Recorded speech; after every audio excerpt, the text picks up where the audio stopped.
प्रणाम सभी को। आइए आज गीता के अध्याय 18 और श्लोक 59 से शुरू करते हैं। यद अहंकार माश्रित्य न योत्तस्य इति मन्यसे मिथ्येष व्यवसायस्ते प्रकृतिस्त्व नियोक्ष्यति।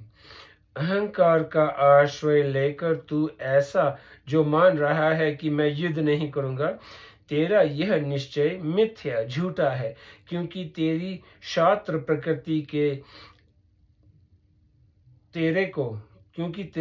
प्रकृति तेरे को युद्ध में लगा देगी। व्याख्या। यद अहंकार माश्रित्य, प्रकृति से ही महतत्व और महतत्व से अहंकार पैदा हुआ है। उस अहंकार का ही एक विकृत अंश है मैं शरीर हूं। इस विकृत अहंकार का आश्रय लेने वाला पुरुष कभी भी क्रिया रहित नहीं हो सकता, कारण कि प्रकृति हरदम क्रियाशील है, बदलने वाली है। इसीलिए उसके आश्रित रहने वाला कोई भी मनुष्य कर्म किए बिना नहीं रह सकता। गीता। जब मनुष्य अहंकार पूर्वक क्रियाशील प्रकृति के वश में हो जाता है, तो फिर वह यह कैसे कह सकता है कि मैं अमुक कर्म करूंगा और अमुक कर्म नहीं करूंगा। अर्थात प्रकृति के परवश वह मनुष्य करना और न करना इन दोनों से छूटेगा नहीं, कारण कि प्रकृति के परवश हुए मनुष्य का तो करना भी कर्म है और न करना भी कर्म है। परंतु जब मनुष्य प्रकृति के परवश नहीं रहता, उससे निर्लिप्त हो जाता है, जो कि इसका वास्तविक स्वरूप है, तो फिर उसके लिए करना और न करना ऐसा कहना ही नहीं बनता। तात्पर्य यह है कि जो प्रकृति के साथ संबंध रखे और कर्म न करना चाहे, ऐसा उसके लिए संभव नहीं है। परंतु जिसने प्रकृति से संबंध विच्छेद कर लिया है, अथवा जो सर्वथा भगवान के शरण हो गया है, उसको कर्म करने के लिए बाध्य नहीं होना पड़ता। न योत्तस्य इति मन्यसे। दूसरे अध्याय में अर्जुन ने भगवान के शरण होकर शिक्षा की प्रार्थना की। शिष्यस्तेह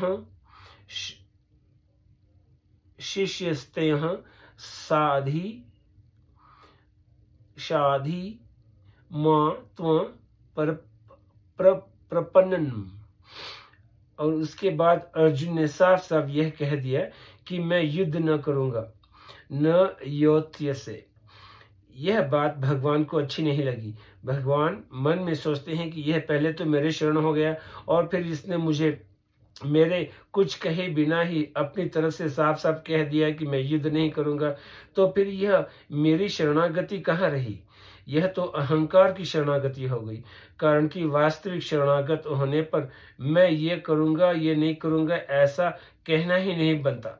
भगवान के शरणागत होने पर तो भगवान जैसा कराएंगे वैसा ही करना पड़ेगा। इसी बात को लेकर भगवान को हंसी आ गई, परंतु अर्जुन पर अत्यधिक कृपा और स्नेह होने के कारण भगवान ने उपदेश देना आरंभ कर दिया। नहीं तो भगवान वहीं पर यह कह देते कि जैसा चाहता है वैसा कर, यथेच्छसि तथा कुरु। परंतु अर्जुन की यह बात कि मैं युद्ध नहीं करूंगा भगवान के भीतर खटक गई। इसीलिए भगवान ने यहाँ अर्जुन के उन्हीं शब्दों न योत्स्य का प्रयोग करके यह कहा है कि तू अहंकार के ही शरण है, मेरे शरण नहीं। अगर तू मेरे शरण हो गया होता तो युद्ध नहीं करूंगा ऐसा कहना ही नहीं बन सकता था। मेरे शरण होता तो मैं क्या करूंगा और क्या नहीं करूंगा, इसकी जिम्मेवारी मेरे पर होती। इसके अलावा मैं शरणागत होने पर यह प्रकृति भी तुझे बाध्य नहीं कर पाती। गीता। यह त्रिगुणमयी माया अर्थात प्रकृति उसी को बाध्य करती है जो मेरे शरण नहीं हुआ है। गीता। क्योंकि यह नियम है कि प्रकृति के प्रवाह में पड़ा हुआ प्राणी प्रकृति के गुणों के द्वारा सदा ही परवश होता है। ये एक बड़ी मार्मिक बात है कि मनुष्य जिन प्राकृत पदार्थों को अपना मान लेते हैं उन पदार्थों के सदा ही परवश पराधीन हो जाते हैं। वे वहम तो यह रखते हैं कि हम इन पदार्थों के मालिक हैं, पर हो जाते हैं उनके गुलाम। परंतु जिन पदार्थों को अपना नहीं मानते उन पदार्थों के परवश नहीं होते। इसीलिए मनुष्य को किसी भी प्राकृत पदार्थ को अपना नहीं मानना चाहिए, क्योंकि वे वास्तव में अपने हैं ही नहीं। अपने तो वास्तव में केवल भगवान ही हैं। उन भगवान को अपना मानने से मनुष्य की प्रवशता सदा के लिए समाप्त हो जाती है। तात्पर्य यह हुआ कि मनुष्य पदार्थों और क्रियाओं को अपनी मानता है तो सर्वथा परतंत्र हो जाता है, और भगवान को अपना मानता है और उनके अनन्य शरण होता है तो सर्वथा स्वतंत्र हो जाता है। प्रभु के शरणागत होने पर परतंत्रता लेश मात्र भी नहीं रहती। यह शरणागति की महिमा है। परंतु जो प्रभु की शरण न लेकर अहंकार की शरण लेते हैं वे मौत के मार्ग संसार में बह जाते हैं। निर्वतन्ते मृत्यु संसार वर्तमनी। इसी बात की चेतावनी देते हुए भगवान अर्जुन से कह रहे हैं कि तू जो ये कहता है कि मैं युद्ध नहीं करूंगा, तो तेरा यह कहना, तेरी यह हेकड़ी चलेगी नहीं। तुझे छात्र प्रकृति के परवश होकर युद्ध करना ही पड़ेगा। मिथ्येश व्यवसायस्ते। व्यवसाय अर्थात निश्चय दो तरह का होता है, वास्तविक और अवास्तविक। परमात्मा के साथ अपना जो नित्य संबंध है उसका निश्चय करना तो वास्तविक है, पर प्रकृति के साथ मिलकर प्राकृत पदार्थों का निश्चय करना अवास्तविक है। जो निश्चय परमात्मा को लेकर होता है उसमें स्वयं की प्रधानता रहती है, और जो निश्चय प्रकृति को लेकर होता है उसमें अंतःकरण की प्रधानता रहती है। इसीलिए भगवान यहाँ अर्जुन से कहते हैं कि अहंकार का अर्थात प्रकृति का आश्रय लेकर तू यह कह रहा है कि मैं युद्ध नहीं करूंगा, ऐसा तेरा निश्चय अवास्तविक अर्थात मिथ्या है, झूठा है। आश्रय परमात्मा का ही होना चाहिए, प्रकृति और प्रकृति के कार्य संसार का नहीं। यदि प्राणी यह निश्चय कर लेता है कि मैं परमात्मा का ही हूं और मुझे केवल परमात्मा की तरफ ही चलना है, तो उसका यह निश्चय वास्तविक अर्थात सत्य है, नित्य है। इस निश्चय की महिमा भगवान ने 9वें अध्याय के 30वें श्लोक में कही है कि अगर दुराचारी से दुराचारी मनुष्य भी अनन्य भाव से मेरा भजन करता है तो उसको दुराचारी नहीं मानना चाहिए, प्रत्युत साधु ही मानना चाहिए, क्योंकि वह वास्तविक निश्चय कर चुका है कि मैं भगवान का ही हूं और भगवान का ही भजन करूंगा। प्रकृतिस्त्व नियोक्ष्यति। इन पदों से भगवान कहते हैं कि तेरा शास्त्र स्वभाव तुझे जबरदस्ती युद्ध में लगा देगा। क्षत्रिय का स्वभाव है शूरवीरता, युद्ध में पीठ न दिखाना। गीता। अतः धर्ममय युद्ध का अवसर सामने आने पर तू युद्ध किए बिना रह नहीं सकेगा। ये श्लोक 59। अब श्लोक 60 संबंध पूर्व श्लोक में भगवान ने अर्जुन से कहा कि प्रकृति तुझे कर्म में लगा देगी। अब आगे के श्लोक में उसी का विवेचन करते हैं। स्वभावजेन कौन्तेय निबद्ध स्वेन कर्मणा क्रन्तु नेच्छसि यन्मोहात् करिष्यस्य वशोऽपि तत्। हे कुंती नंदन, अपने स्वभाव जन्य कर्म से बंधा हुआ तू मोह के कारण जो नहीं करना चाहता उसको तू शास्त्र प्रकृति के परवश होकर करेगा। व्याख्या। स्वभाव जैन कौन्तेय निबद्ध स्वेन कर्मणा। पूर्व जन्म में जैसे कर्म और गुणों की वृत्तियां रही हैं, इस जन्म में जैसे माता पिता से पैदा हुए हैं अर्थात माता पिता के जैसे संस्कार रहे हैं, जन्म के बाद जैसा देखा सुना है, जैसी शिक्षा प्राप्त हुई है और जैसे कर्म किए हैं, उन सब के मिलने से अपने अपनी जो कर्म करने की एक आदत बनी है उसका नाम स्वभाव है। इसको भगवान स्वभावजन्य स्वकीय कर्म कहा है। इसी को स्वधर्म भी कहते हैं। स्वधर्मपि चावेक्ष्य न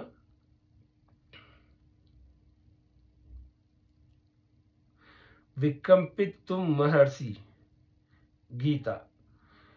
क्रन्तु नेच्छसि यन्मोहात् करिष्यस्य वशोऽपि तत्।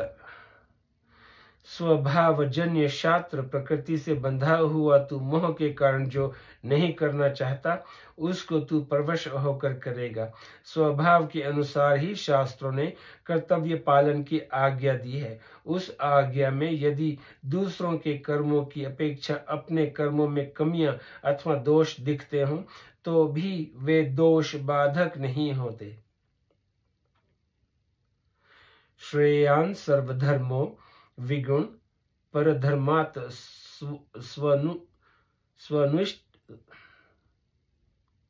स्वनुष्ठितात्। गीता। उस स्वभावज कर्म के अनुसार तू युद्ध करने के लिए परवश है। युद्ध रूप कर्तव्य को न करने का तेरा यह विचार मूर्खता पूर्वक किया गया है।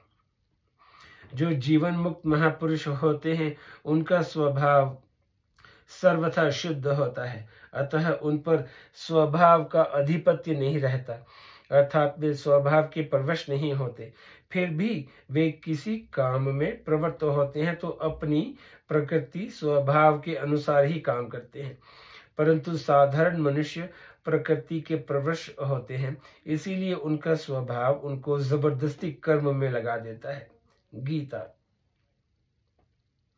भगवान अर्जुन से कहते हैं कि तेरा शास्त्र स्वभाव भी तुझे जबरदस्ती युद्ध में लगा देगा, परंतु उसका फल तेरे लिए बढ़िया नहीं होगा। यदि तू शास्त्र या संत महापुरुषों की आज्ञा से अथवा मेरी आज्ञा से युद्ध रूप कर्म करेगा तो वही कर्म तेरे लिए कल्याणकारी हो जाएगा, कारण कि शास्त्र अथवा मेरी आज्ञा से कर्मों को करने से उन कर्मों में जो राग द्वेष है वे स्वाभाविक ही मिटते चले जाएंगे, क्योंकि तेरी दृष्टि आज्ञा की तरफ रहेगी, राग द्वेष की तरफ नहीं। अतः वे कर्म बंधन कारक न होकर कल्याणकारक ही होंगे। विशेष बात, गीता में प्रकृति की परवशता की बात सामान्य रूप से कई जगह आई है, जैसे परंतु दो जगह प्रकृति की परवशता की बात विशेष रूप से आई है। प्रकृति यानी भूतानि, और यहाँ प्रकृतिस्त्व नियोक्ष्यति। ज्ञान योग में ज्ञानी प्रकृति से संबंध विच्छेद कर लेता है, इसीलिए उसके लिए प्रकृति की परवशता की बात नहीं आई है।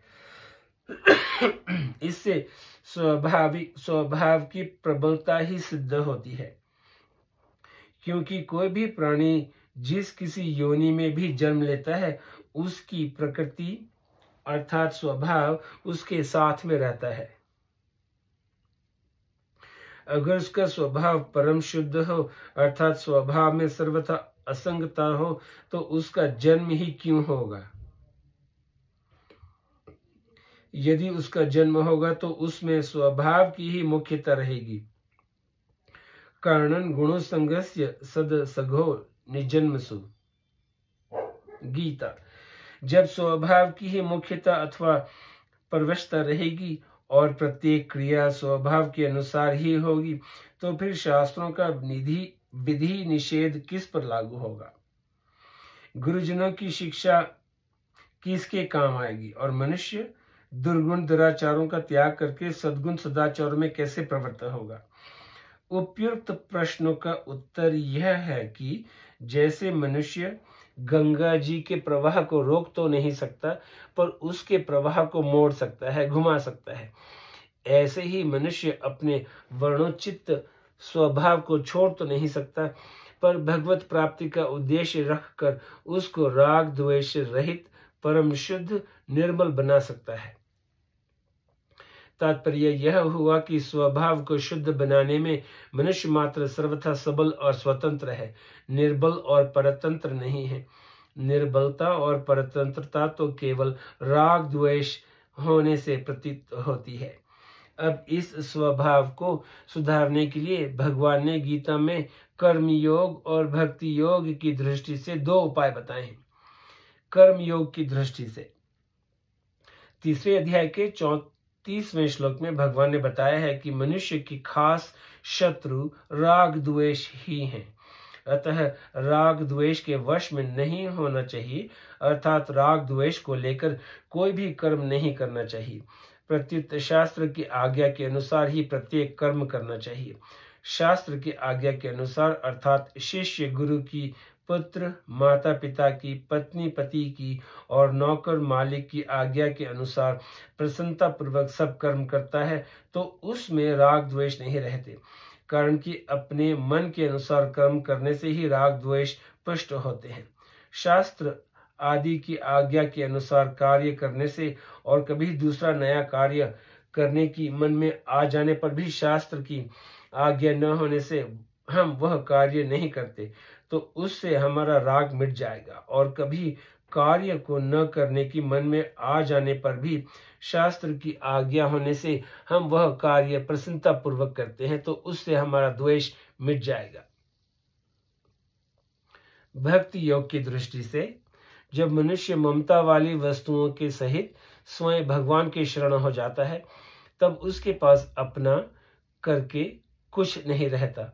वह भगवान के हाथ की कठपुतली बन जाता है।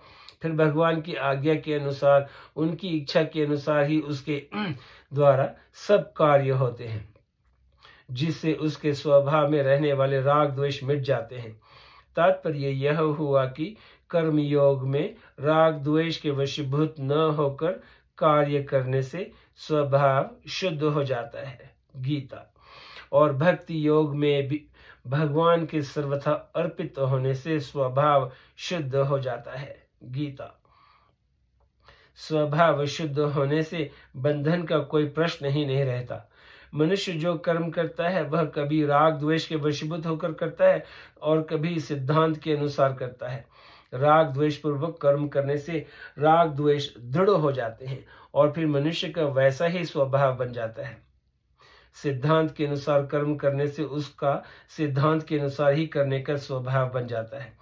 जो मनुष्य परमात्मा प्राप्ति का उद्देश्य रखकर शास्त्र और महापुरुषों के सिद्धांत के अनुसार कर्म करते हैं और जो परमात्मा को प्राप्त हो गए हैं, उन दोनों के कर्म दुनिया के लिए आदर्श होते हैं, अनुकरणीय होते हैं, गीता।